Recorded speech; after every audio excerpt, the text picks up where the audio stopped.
The silence of the command center was thick with tension as the holographic transmission flickered to life. Admiral Helena Park stood motionless, her dark eyes reflecting the shifting colors of the galactic communication interface. Around her, the most advanced communication specialists in the Terran defense fleet held their breath. The messenger was not human. A crystalline entity from the Viridian system, composed of interconnected geometric shapes that pulsed with an inner light, began to speak. Its voice was neither male nor female, mechanical yet somehow carrying the weight of centuries of galactic bureaucracy. "Humans of Earth," the transmission began, its tone clinical and detached. "Your species has been categorized as a potential threat to galactic stability." Helena's fingers tightened almost imperceptibly around the edge of the control panel. She had anticipated this moment for years, had prepared countless scenarios, but the actual delivery still carried a sharp edge of potential catastrophe. The crystalline entity continued, its translucent form shifting and realigning as it spoke. "The Galactic Council has conducted extensive surveillance of human technological progression. Your rate of advancement, combined with observed behavioral patterns, suggests an unacceptable risk to established interstellar peace." Behind Helena, Captain David Kim shifted his weight. He knew what was coming. They all did. "You have been granted one standard galactic cycle, equivalent to 10 Earth years, to comply with the following directives," the messenger stated. A series of holographic documents materialized, rotating slowly in the air. "Complete disarmament. Surrender of all advanced technological research. Acceptance of comprehensive monitoring protocols. Limitation of space exploration to designated quarantine zones." The room remained absolutely silent. No one moved. No one breathed. "Failure to comply," the transmission continued, "will result in total planetary neutralization. The Galactic Council does not make idle threats." Helena's mind raced. She understood the complex political landscape that had led to this moment.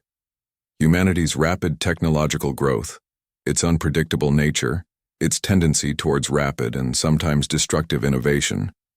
These were seen as dangerous by the older, more established galactic civilizations. They feared humans, and fear, Helena knew, was often the precursor to destruction. Captain Kim leaned closer. "Orders, Admiral?" Helena's response was immediate and calm. "Activate Project Firewall. Initiate full technological lockdown and accelerated research protocols." The crystalline messenger seemed to wait, as if anticipating a response. Its geometric form pulsed with an inner light that suggested both challenge and curiosity. What the Galactic Council did not understand, what they could not comprehend, was the fundamental nature of human determination. Faced with an existential threat, humans did not cower. They prepared, they innovated, they transformed. The transmission ended as abruptly as it had begun. The holographic entity dissolved into a cluster of light fragments that quickly dissipated. In the command center, a new energy began to build. It was not panic. It was not fear. It was preparation. "Full alert status," Helena commanded. Her voice was steady, her gaze fixed on the now empty space where the galactic messenger had appeared. "Every research facility goes into lockdown. Every military and scientific resource is now dedicated to a single objective." David Kim's fingers were already dancing across multiple communication interfaces. Alerts would be spreading across every human settlement, every research station, every orbital platform. The Galactic Council had issued an ultimatum. They believed they were delivering a death sentence to humanity. They had no idea what was coming. In research labs around Earth, scientists who had been working on theoretical projects suddenly found themselves with unlimited resources and a clear mandate. Technological boundaries that had previously restricted their work were now completely removed. The human response would not be submission, it would be transformation. As the first waves of preparation began to ripple across human civilization, Admiral Helena Park allowed herself the smallest of smiles. The game had changed, and humanity was about to show the galaxy exactly what they were capable of. The ultimatum was not an end. It was a beginning. The world changed overnight. Cities that once hummed with normal daily activity now pulsed with a different energy. Every research facility, every university, every technological center became a weapon development platform. In a massive underground complex beneath the Atacama Desert, Rachel Lee stood before a wall of holographic displays. Her team of scientists worked with a focus that bordered on obsession. They were no longer just researchers. They were humanity's last line of defense. "We need a complete redesign of quantum communication networks," she announced. The room immediately burst into action. Young scientists, some barely out of their graduate programs, began reconfiguring complex systems that would have taken years to develop under normal circumstances. Across the planet, similar scenes played out.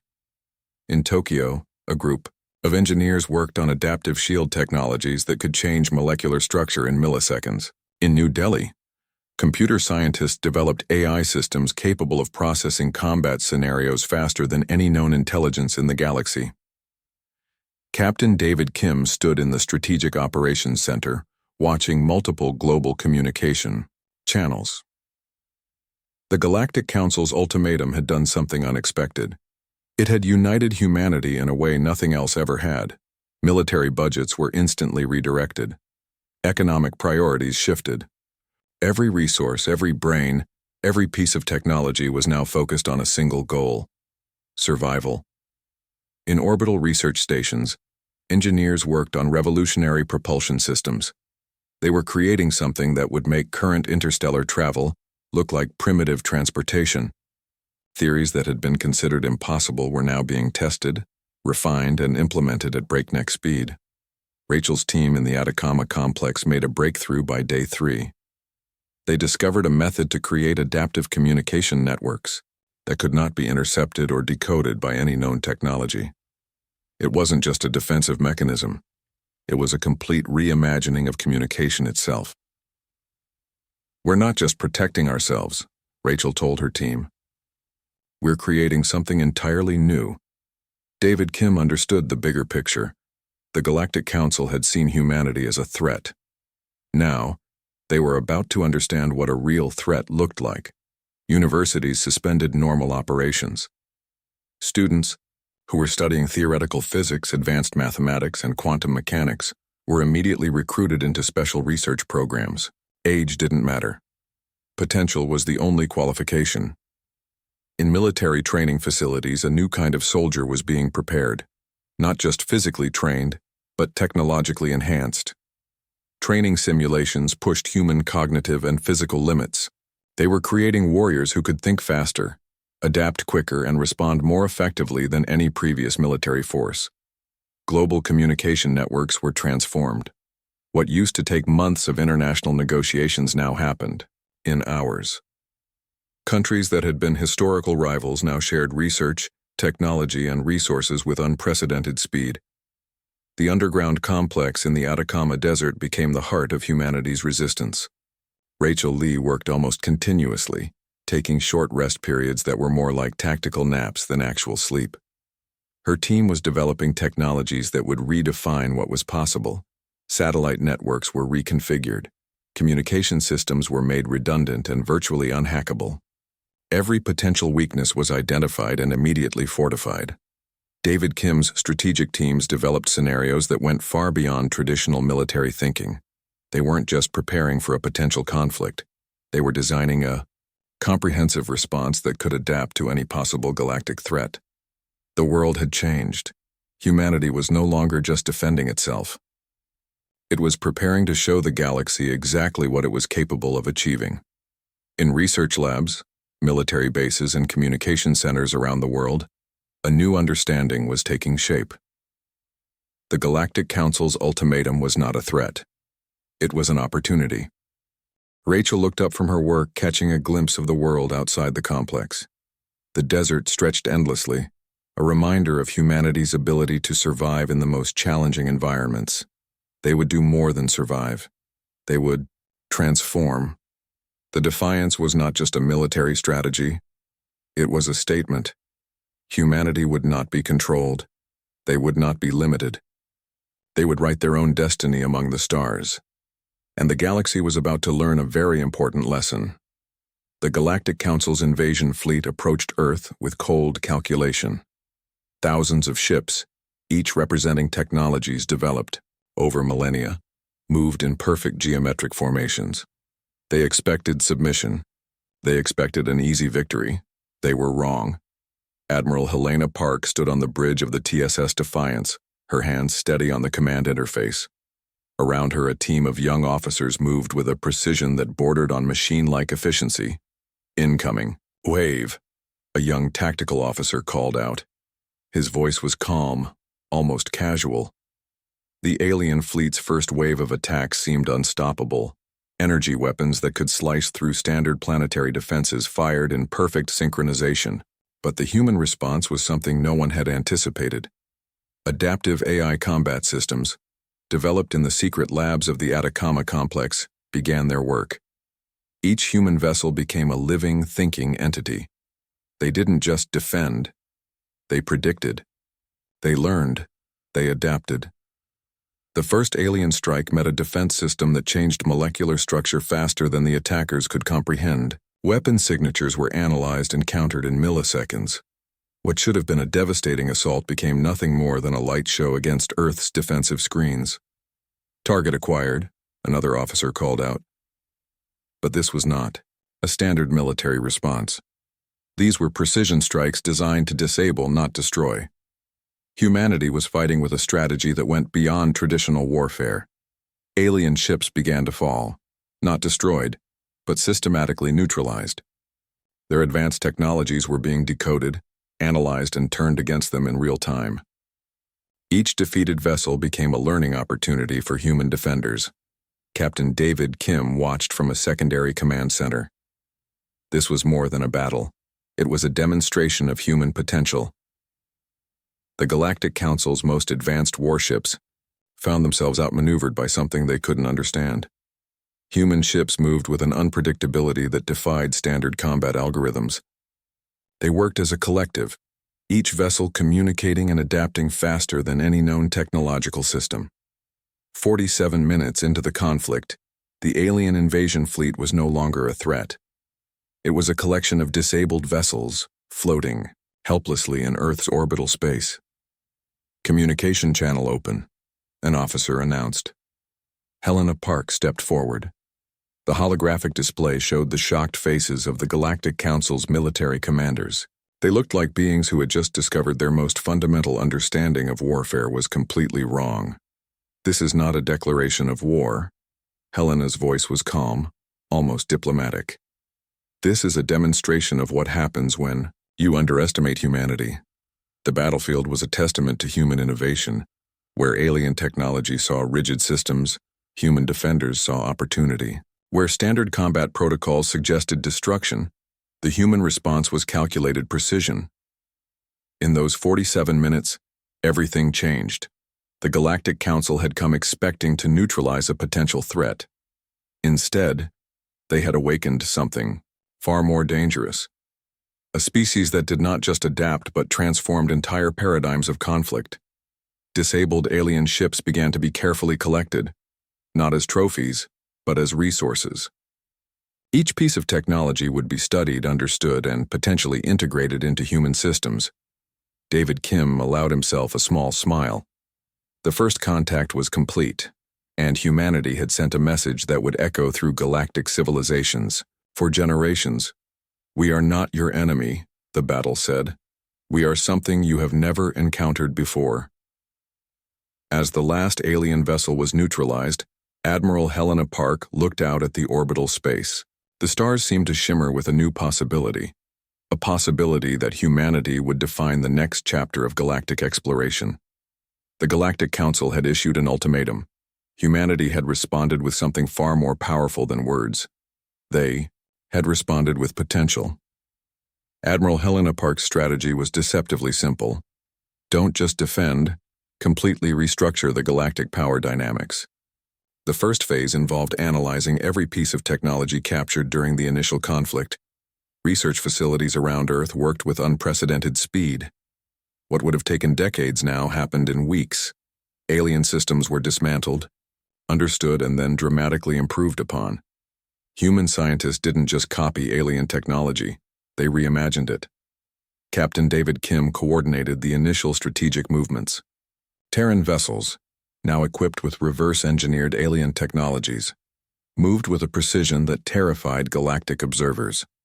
Each conquered system became a statement of human capability.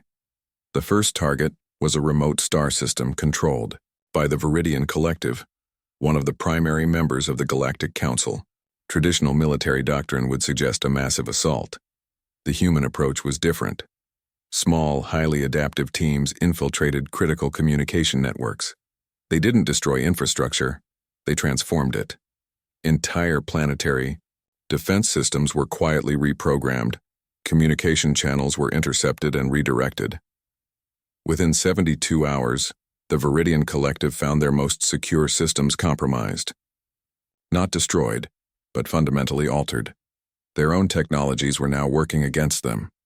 Rachel Lee's technological teams had developed something unprecedented: adaptive AI systems that could learn and integrate alien technologies faster than their original creators could comprehend.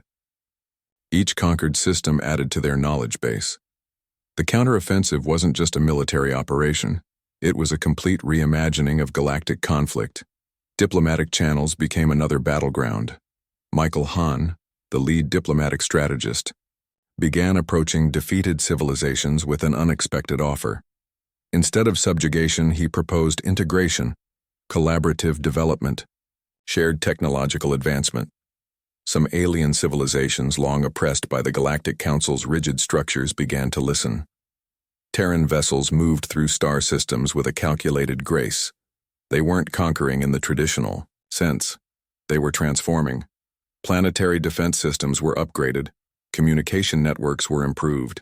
Economic systems were restructured. The Galactic Council watched in growing horror. This wasn't a military invasion. This was something far more dangerous. A complete systemic transformation. David Kim understood the larger strategy. Each conquered system was not just a military victory. It was a demonstration of human potential. Alien civilizations began to see humanity not as a threat, but as a potential partner. Research facilities on Earth worked around the clock.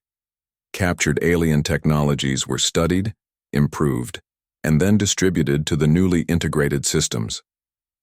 What was once a weapon became a tool of development. The counteroffensive moved with a speed that defied traditional military understanding. Entire star systems were transformed in weeks, not decades.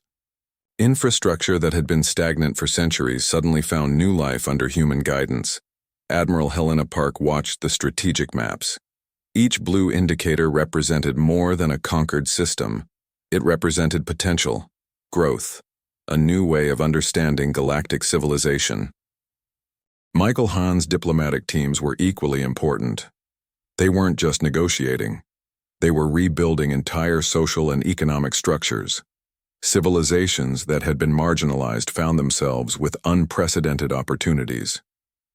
The Terran Empire wasn't just emerging, it was rewriting the fundamental rules of interstellar civilization. By the 6-month mark, the Galactic Council found itself in a position it had never anticipated. Humanity wasn't just resisting. They were systematically restructuring the entire galactic power dynamic. Small teams of human researchers, diplomats, and military strategists moved through star systems. They didn't carry weapons of destruction. They carried technologies of transformation. Rachel Lee's final report was simple and profound. We are not conquering. We are evolving. The counteroffensive continued, quietly, elegantly, transforming everything it touched.